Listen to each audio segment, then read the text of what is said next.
Abdumo'min Jo'raboyev Jizzax soliq tizimining tamal toshini qo'ygan, 20 yildan ortiq rahbarlik lavozimlarida matonat bilan xizmat qilgan fidoyi inson. U kishi nafaqat qattiqqo'l rahbar, balki soliq kodeksining ko'plab moddalariga asos solgan tajribali mutaxassis, yuzlab shogirdlarning mehribon ustozidir.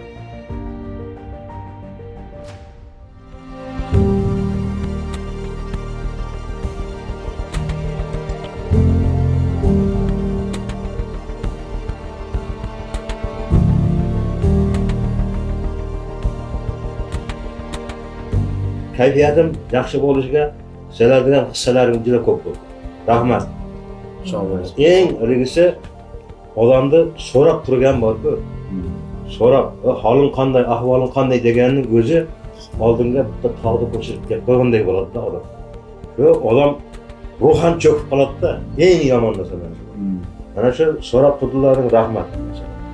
Qanchalik mas'uliyatli ishda ishlaysizlar, vaqtlaring bo'ladi, bo'lmaydi, lekin vaqt topib so'rab turdilaring. Degandan tashqari telefon qilib so'rab turdilaring. Rahmat. Juda katta rahmat. Juda katta minnatdorchilik. Hayot sinovlari inson irodasini toblaydi. Bugun shogirdlarining tashrifidan ustozning ko'ngli tog'dek ko'tarildi. Zero e'tibor va e'zoz har qanday dardga eng katta malhamdir. Sizning bosib o'tgan yo'lingiz biz uchun ibrat maktabi. Bayramingiz muborak bo'lsin.